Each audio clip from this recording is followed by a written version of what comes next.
Good morning. All right. Can you believe it's almost Thanksgiving? My goodness, it comes up so fast. Although it's late this year, which actually kind of screwed Pastor Dave and I up a little bit. So I'll get to that in just 1 second.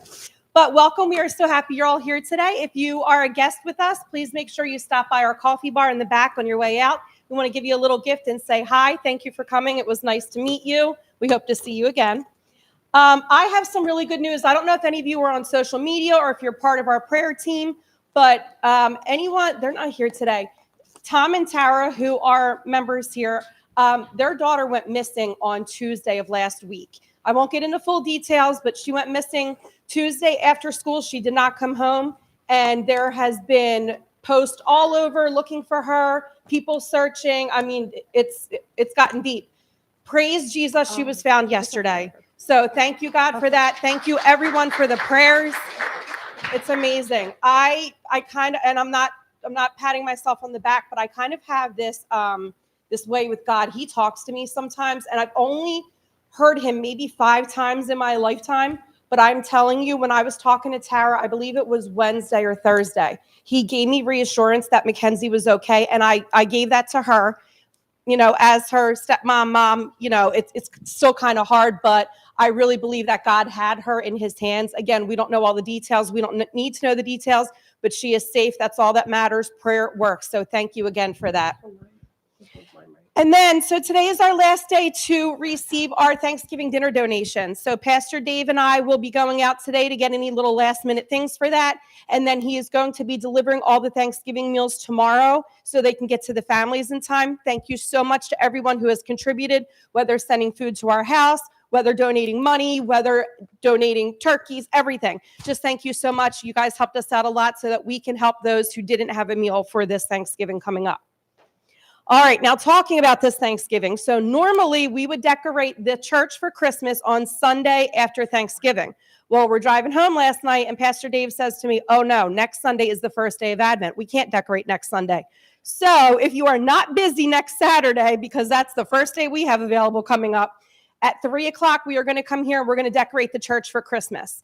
We'll feed you lunch, dinner, whatever you want to call it at that point. So again, if you're not busy, it's next week. That is Saturday, the 29th. Come on out and join us. Let's get the church all ready for the Christmas season. And then our next bi-weekly Bible study is going to be December 2nd at 6:30. We're taking a little break this week for Thanksgiving. And it's a crazy week, so we kind of needed that. And I wanted to introduce you guys. Pastor Dave will talk about this a little bit more, but yesterday they started their first men's Bible group. It's going to be called Iron Academy. It's a new men's group. Yesterday they met at a diner. They went out to breakfast. I wasn't invited. I thought that was kind of rude. But I guess because I'm not a man, I know. So, but they're going to find like different places to meet up. Yesterday they were up in Warminster. So if you're interested in joining that men's group, you can talk to Pastor Dave. They had a great time yesterday. And it's just awesome for men to get together and, you know, kind of just sit and talk about life and dig into the word a little bit more. All right, those of you who know Jim passed away this past week. We are very sad, but we know that he is now with Jesus. He is healed. He is running up there with God. So praise God that he is there, but we are definitely going to miss him. We were really hoping to get him back in church again, but it just didn't happen. His funeral is going to be this Tuesday at Beck Givnish Funeral Home. That is on New Falls Road. And the service is going to be, there's going to be a viewing from 9 to 11, and the service starts at 11. So if you want to come on out, pay your respects to Jim and his family.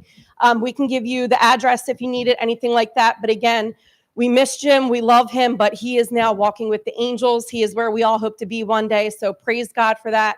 And we are just so grateful for his family. And Ruth, we love you. We're here for all of you.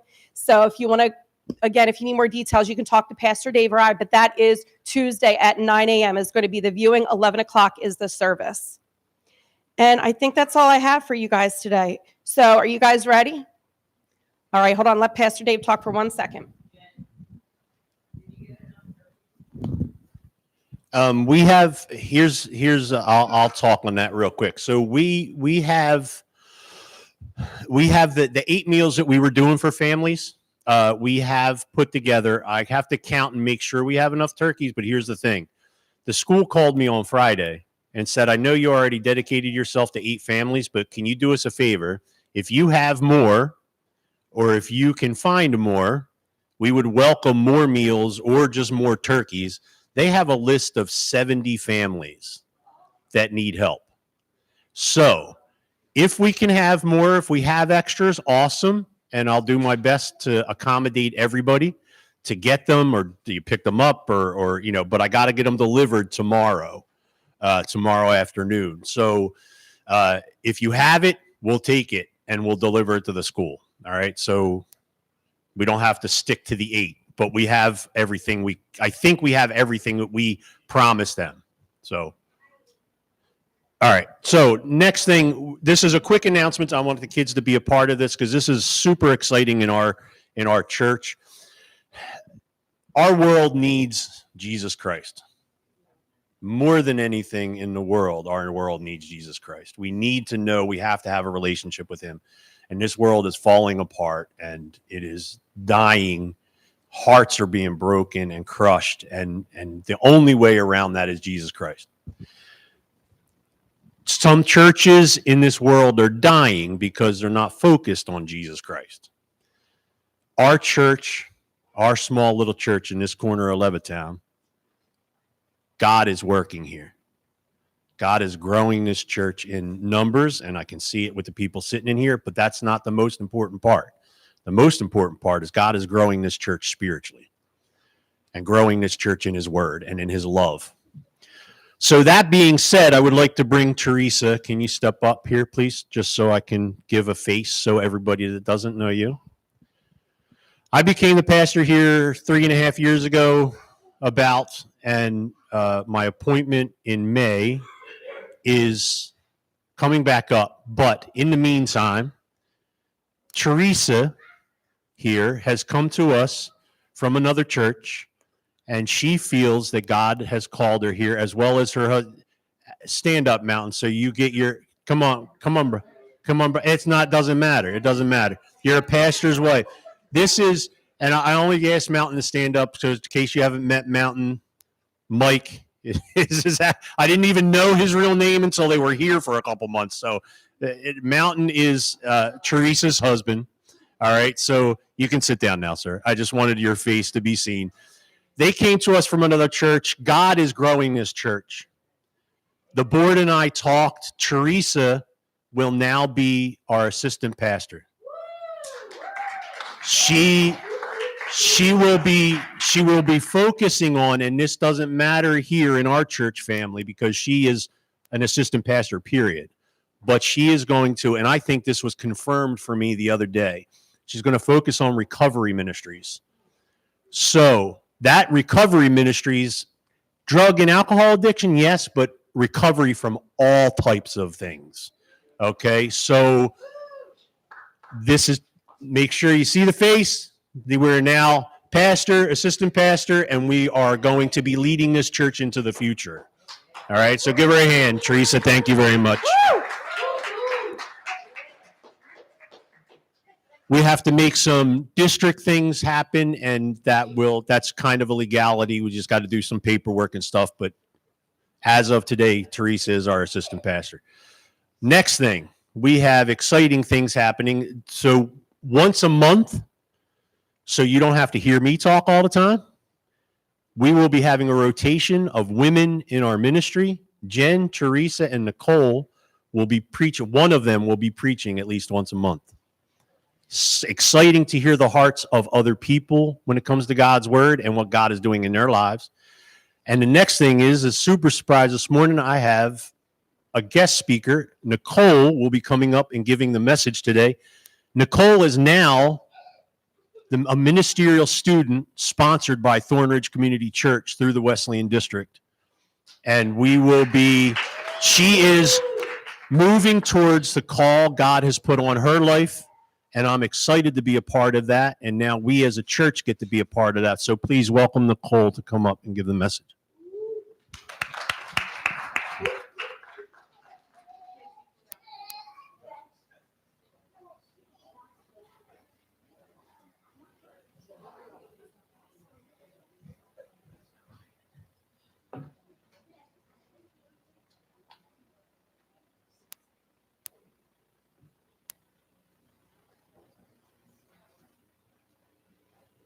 Uh-oh, my mask is tangled. Good morning.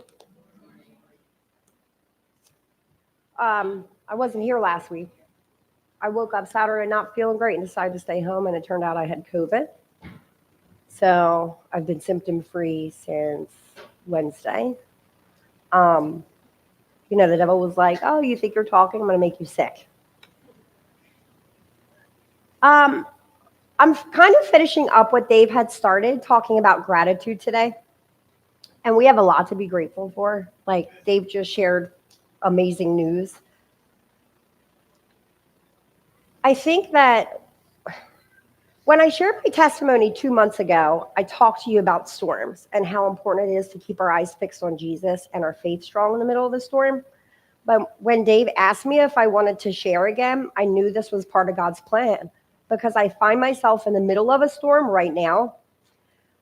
And I'm beyond convinced that it's happening because I'm meant to be here sharing this part of my life with you and talking about how his story is so much better than any that we could ever write for ourselves.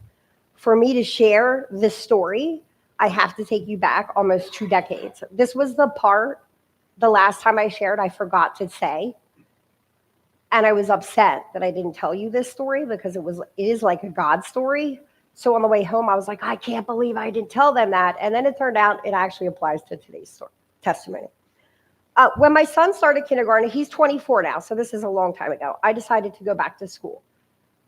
For those of you that do know me, we didn't grow up with a lot. The majority of my childhood was spent with 4 kids in a 2-bedroom apartment. But my mom she always made sure we were taken care of. But because of that, I really wanted more for Caleb. So when he started kindergarten, I started college. But I was going for my MBA because I wanted to make as much money as I possibly could so that he would never have to have a life like this. And I finished my associates in business. But then we came up here one weekend for church. At this time, we were going to Calvary, right, on Philmont. And when we walked in, there was a flyer on the floor. I picked it up. It said Calvary was hiring for teachers. I put it back on the counter with a pile. I didn't think anything of it, but I believe that the pastor at that time talked about God's purpose. And then when we were leaving, somebody had opened the door and the whole stack of flyers flew on the floor in front of me. So people were helping me pick them up and we put them back up there. And I was like, that's so weird. And I left. 2 weeks later, I had this nagging feeling I was supposed to be thinking about these flyers. So I started praying and I felt this push that I'm supposed to do something with teaching. So I ended up calling my counselor at college and asking how hard it would be to switch into education. I shouldn't have been able to be fair, because when I get fingerprinted, I have a charge that shows up from when I was 16 years old, but because they fingerprinted me, it will always show up. It's not anything serious. It was a shoplifting charge, but it's there, right? And when you go get your background checks for school, they don't want you to have charges on your record. So for me to even do this, there were all these things that had to take place. I had to come from Delaware all the way up to Pennsylvania to King of Prussia to get a letter saying that I had done my community service and I had paid my fines and I had not been in trouble ever since. And I hadn't been in trouble since. But we did it. And then I graduated from college and I took my test. I didn't just pass my test. They mailed me a certificate that I had scored in the top 5% of everybody who took this praxis test, which is a nationwide teacher test, right? I had scored in the top 5% of everybody who had done this. It was bumpy though. So my student teaching, I did my student teaching at my son's elementary school, but we were in between states at this point. So the man that I had started dating when he was in kindergarten, we ended up moving in together, and he had a drinking problem. I decided that I wasn't willing to constantly be worried every weekend, why he didn't come home, or where he was, or whether or not he was going to lose his cool with Caleb again, because Caleb was just too young for this. So we had come back up to Pennsylvania, but then I was supposed to start my student teaching. So we weren't living together at this point, and we had given up our apartment. Caleb's grandfather on his father's side said that we could stay with him. So the plan was that I was going to drive back and forth, like go down there for the week and come back here on the weekends. A lot of those weekends were actually spent at Genevieve's house. There was a time I didn't have gas money. I had an eighth of a tank of gas and somehow made it to student teach that week. And then Caleb's grandfather had like given me money, and I had gas to get back and then back down again. I decided at some point, my ex and I had decided that we were going to try again. And this time church came into it, and we found this fantastic church that we loved down there. They didn't have a building. They rented a space, but it was like such a good vibe. And like, you could just feel God working. And God did do things. He did things in Caleb's life at that point. He did things in my life, and he even did things in JC's life. Because by the time JC and I like finally said it wasn't working, a year later, when I had checked in with his sister, she said he hadn't had a drop of alcohol. And like, she was complaining, but this isn't really something to I mean, I understand why she was complaining. She's like, and it's like so annoying. If he sees you drink, you know, he starts talking about things in the Bible about why you shouldn't be going out drinking. And so like, I know that point in my life had a purpose. And I feel like when I was thinking about like in the Bible, what I could connect this to, I felt like it was like, I feel like my life's been a lot like Jonah, right? Where in chapter 1, God tells Jonah to go to Nineveh and preach. And Jonah didn't just ignore God. He literally ran the other way. Like he was like, nope, I'm getting on a boat and I'm heading the opposite direction. And when the storm came and the people realized Jonah had brought calamity upon them, he did the right thing. He told them who he was. He didn't lie. He said who he was, and he told them to throw him into the sea. Another way that I find I'm like Jonah, where I'm like, I did do it. I did the wrong thing. Go ahead and do what you need. Like, give me the consequence. They didn't, obviously. And my family and my friends and the people that God's placed in my life over the past 44 years, they also haven't thrown me back into a sea because I've made a mistake. Something I'm grateful for every single day. He ends up being swallowed by the whale. And in the belly of that whale, Jonah prays that prayer where he praises God, right? Like he's praising God and he's thanking God for lifting him from that pit and promising shouts of grateful praise. When he gets spit out, he ends up going to Nineveh. And like life, he wasn't spit out at Nineveh, right? Like he was spit out and then had to travel 3 days. After spending 3 days in the belly of a whale, he still has to put the work in. And he goes and he warns the Ninevites who listen. They heeded his warning, right? And he doesn't respond with gratitude. Like at this point, Jonah is angry and he says to God, like he was like, this is why I didn't want to go in the first place. This is why I headed in the opposite direction. Because I knew you were just going to, if they listened to you, I knew you were going to forgive them because you're a God of compassion. And he wasn't grateful. He didn't express gratitude for the compassion that God showed the entire city of Nineveh.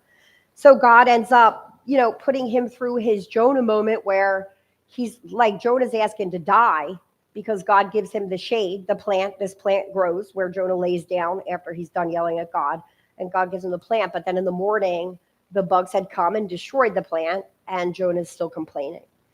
It's actually one of the most frustrating books in the Bible because I feel like it doesn't have an end. Like, I don't know what happened after that. I bet every one of us, though, has had a Jonah moment, the one where we did what we thought was asked, and it turned out different from what we thought it would be. And so, like, we were experiencing frustration or anger because we're like, I did this thing you told me to do, and you didn't do the thing I thought you were going to do for me. I know life is hard, especially in these moments. And when it's hard, gratitude becomes more than just a feeling. It's real work. Like, gratitude is hard. Gratitude is significantly easier when things are going fantastic. It is so easy to be grateful and express gratitude to people when they're doing the things you want them to do. I find this at work. I'm convicted every single day at my job I'm not teaching, I coach teachers at my school. And every day I find myself convicted in a response that I give to a teacher because they say something, right? And it's like they're saying that they're going to do the thing that I asked, but the way that they said it, I'm like, what do you mean? Like, that's not what I asked you for. When I should be expressing gratitude. And every single day, like God's like, that was the moment for you to show gratitude that you were even heard. Every single day. So I thought that the best way to do this, to help understand that gratitude is possible even in the worst situations, is to look at some examples of people who expressed gratitude in the Bible. And I'm going to start with Naomi and Ruth. I'm going to make an assumption, but it's not a fair assumption, that everybody knows the story of Naomi and Ruth, and I'm just going to give you like the background. Ruth's husband died, and Ruth's husband was Naomi's son, and Naomi actually buried both of her sons. They could have, by society standards, they should have wallowed. They should have like just felt lost and depressed and miserable, but they didn't. They kept going. Their gratitude and their faithfulness resulted in this new beginning for them, one that would lead to David and eventually Jesus. And then Jeremiah, who spends the whole first 2 chapters in Lamentations, like expressing this extreme sadness, this depression that some of us have probably felt in our life at what's going on around him, at the things he has no control over. Probably processing these feelings like, God, like, you have the ability to fix this right now, and you're not. And I don't know what to do with them because they just continue to live these lives of depravity and sin. And then the very next chapter, he chooses to give thanks to the Lord and praise to the Lord, despite giving us these 2 chapters of context of how awful it was for him to be around this and watching it and have no power to fix it. And then there's Daniel. For those of you that don't know the story of Daniel, the king issued this edict, right, that said you're not allowed to pray to any other god. You are only allowed to bow and pray to me. Daniel refused to follow the edict, and he went right back upstairs to where he prayed, and he dropped to his knees and he prayed to his God.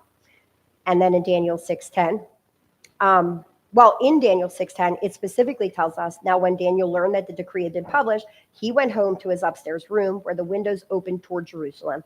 3 times a day, he got down on his knees and prayed, giving thanks to his God, just as he had done before. So, like, he knew that if the king found out that he was upstairs praying 3 times a day, praising God, like, there was a chance that his life was going to be risked. And it was, because the king ended up placing him in the lion's den, where he was then delivered by God. I feel like every story in the Bible gives us an example of somebody who has shown gratitude in like a situation where it probably felt impossible to show gratitude. And every one of those stories resulted in some kind of deliverance, whether the person who expressed that gratitude felt that deliverance or not. Like, it every time resulted in some change for good. The best example that we can find in the Bible, however, is Jesus. Jesus wasn't just grateful, he was the living embodiment of what gratitude could look like with a perfect faith. We obviously don't have perfect faith. We're incapable of perfect faith because we're humans.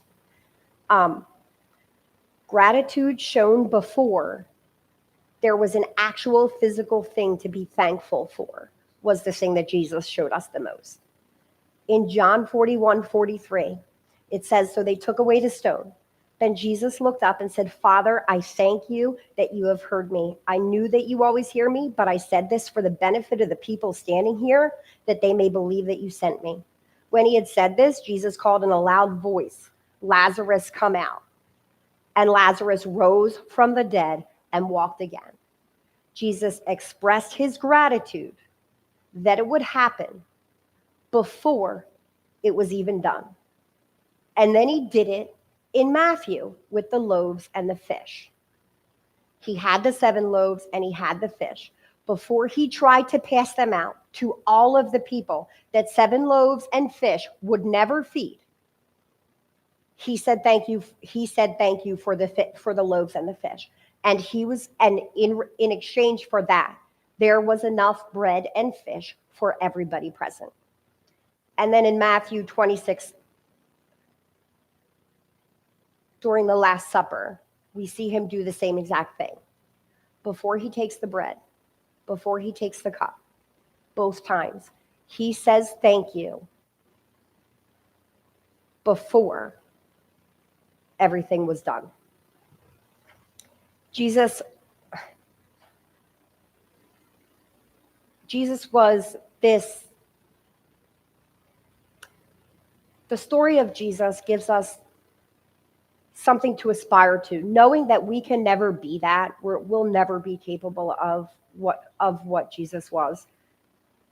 Otherwise, everything he had done would have been for nothing. He's really the perfect model, though. He's the thing that we should really look at and try to live our lives after. We don't have perfect faith. The whispers of neighbors can quickly become doubt, like doubt that gets planted. A plan that we had that never came to fruition can lead to us second-guessing everything. Even something as inconsequential as too much time on social media can begin to take our eyes off of where they should be fixed, and then things change, and not in a good way. The truth is that even the most imperfect, the most broken faith doesn't have to stop us from keeping a posture of gratitude. I'm going to now circle back to the reason that I talked about the brochures and the teaching, even though Dave kind of already said this. When I first spoke up here in September, I talked to you about James and how he was the first man to ever text me Bible verses or engage in biblical conversations and debates with me. And when I shared those things with you, I thought I knew the plan at that point. Today, I stand in front of you unsure of that plan because the storm rolled in and things began looking and feeling different. It started 6 weeks ago with this moment of pure conviction, okay? And that conviction was about books, which is like, I was reading grown-up books for only adults to read. And then there was like this conviction placed on me that was like, I need you to stop reading these books. You need to read something better than these books. I ignored it. And then like the next day, I was scrolling social media and every third video was somebody who was talking about how after the Charlie Kirk thing had happened, they just felt this conviction and they're packing up all of their grown-up books and getting rid of all their grown-up books. And I'm like, got it. So the books are packed up. The books are ready to be dropped off. About 2 weeks after that, things started changing with James. Not like nothing horrible happened. It's just, I think in my head, like that plan that I had like created this very detailed plan about what life was going to look like. And then like some things started happening. He has this purpose. I'm not lying to you, this calling that I have never seen. I had never seen a calling like this until a couple of weeks ago. I'd never experienced it. He has a calling on his life in recovery, like where he's called to he has created a nonprofit and he's working on building that right now. But he placed himself in some situations that in my, I don't want to say my opinion, my discernment, right? I know that the risk to that purpose was too great for the choices that were made. And so I tried to engage in conversations and I got walls, which then led me to question everything. Like, I'm like, well, like, I thought this was the purpose. But then like my call happened. I didn't understand calls until my call happened. And it was like, it brought me right back to those flyers that fell on the floor at Calvary Chapel. Because this call on me, it was literally like I woke up and I was like, It wasn't about teaching in school. Like, it wasn't about teaching in school. It was like, I needed to do this because I'm supposed to be teaching kids, but I'm supposed to be teaching kids about God, which I don't get to do because I'm teaching in a Philadelphia public school, right? So, like, I encourage conversations. I do my part. Like, I will never stop a student from expressing their faith in front of me, ever. I don't care if they tell me I'm allowed to or I'm not. But I am very limited into what I can say, or it could possibly cost me my job about my own faith. So it's like I woke up this one night and I'm like, oh my gosh, it was about being a youth pastor. It wasn't even about the teaching piece of this. This was about being a youth pastor. Now, I need you to know that even prior to this, a conversation had already been had with my principal where I'm supposed to start college to become an assistant principal at my school, just so that you know that, right? So this is happening. And then there's this call. I wake up and I'm like, I'm supposed to be a youth pastor. Fantastic. And I brought up the books because it started with the books, because when I was convicted about the books, I started looking into other books. What kind of wholesome fantasy books can I read? They're very limited. There's a very limited collection. And then I'm like, I should probably write a book. But then I'm like, I don't have enough actual biblical wisdom to write a book and like know that what I'm basing it on is like the actual truth. So I probably need to go back to school. And then that night I woke up and I'm like, oh my God, I'm supposed to go to school so I can be a youth pastor. So the storm is waging. It is really waging now because I'm supposed to start college to become an assistant principal, but now I have to start school so that I can become a youth pastor. I have no idea what's happening with James. Only the one thing that I know, the one thing that I write down in my gratitude journal every day is like, I'm grateful that it happened because I do know things about myself that I didn't know before. Like, no matter how it plays out with James, I don't believe that I would have gotten to this point of like realizing that God had put it on my heart for me to become a youth pastor without that situation, regardless of how that plays out. And I do also know that sometimes two people have to grow separately for them to grow together. You have to. I wouldn't have been listening close enough. That's what I know. I would not have been listening close enough had I not had the time that I had with James, whether or not God chooses to end that time soon, or whether or not James ends up being the person I spend the rest of my life with. I would never have been listening close enough to hear God's voice if that situation had not happened. And that's what I can write down in my gratitude journal. I say this is a storm because I also have no idea how I'm going to pay for 2 colleges. This is like, it's not just one, it's 2. Now we're going to pay for 2 colleges. And at the same time, there was this plan, this financial plan that I was going to start saving up so I could buy a house. Like, I have never bought a house. I want to buy a house. And so I made this decision to move out of my place into a bigger place and move my mom in and my nephew in so that I would start to be able to save up money so that after 2 years, so in December of 2027, I was going to have a down payment to buy a house. And then there was the call. I trust wholly and completely that Jesus has me covered. The same Jesus that healed the leper, that raised Lazarus, is holding my life, is holding every one of your lives in his hand. And if you have nothing else to be grateful for in the moment, you have that. I can't tell you how many times I have struggled to even find something to be thankful for. I've been in women's study groups, Bible study groups, where we're like supposed to express it. And literally, I'm like a deer in headlights, right? Like when it's my turn to share. I'm like, I can't think of anything. I can't think of anything to say I'm thankful for. I guess I'll just say I'm thankful that I'm breathing.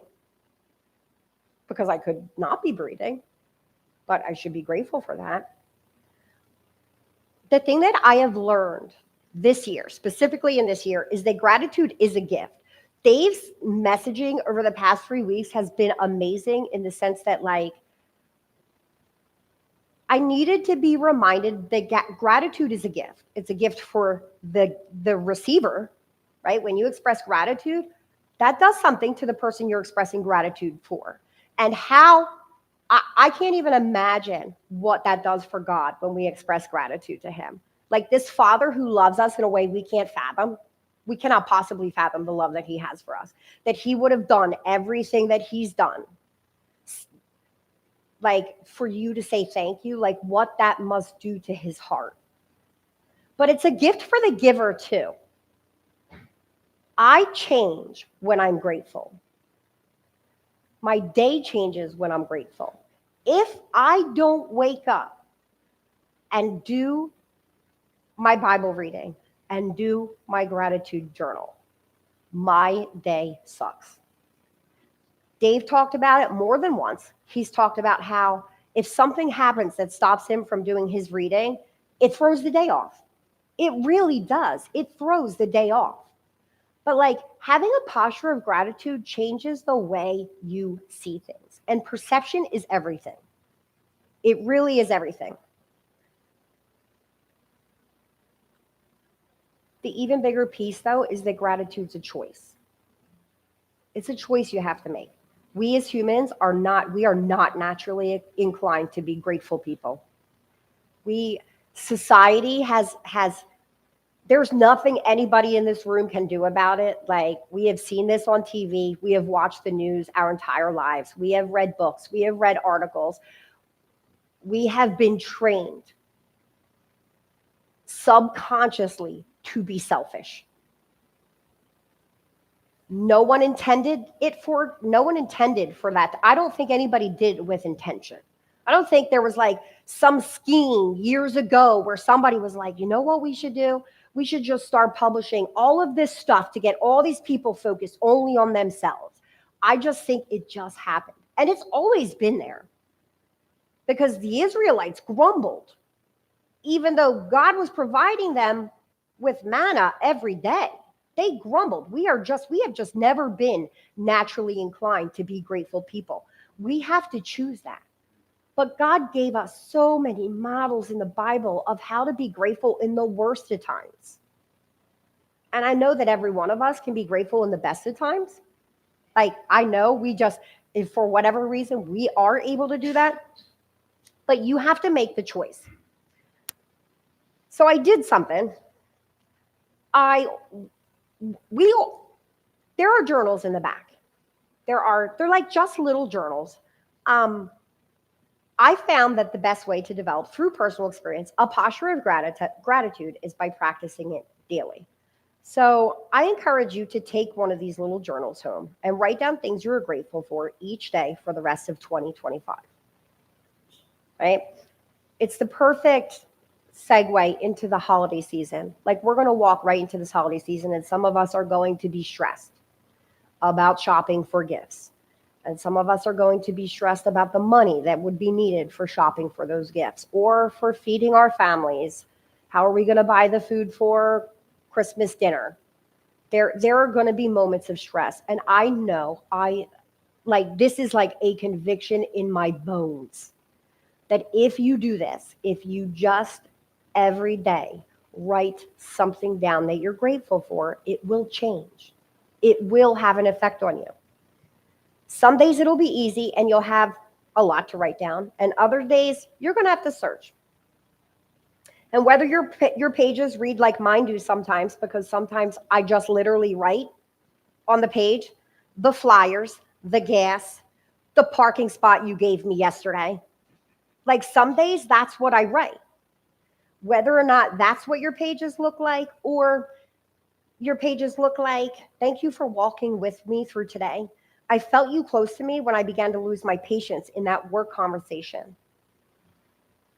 You'll find that doing this, especially in the morning, I'm not telling you when to do it. You could do it whenever you want, but I'm just going to share with you that in doing it in the morning, it changes my outlook on the whole day. I just have made it part of my morning Bible reading routine. It changes the whole outlook. Has the power to change everything, because that's what gratitude does. It literally changes everything. That's it.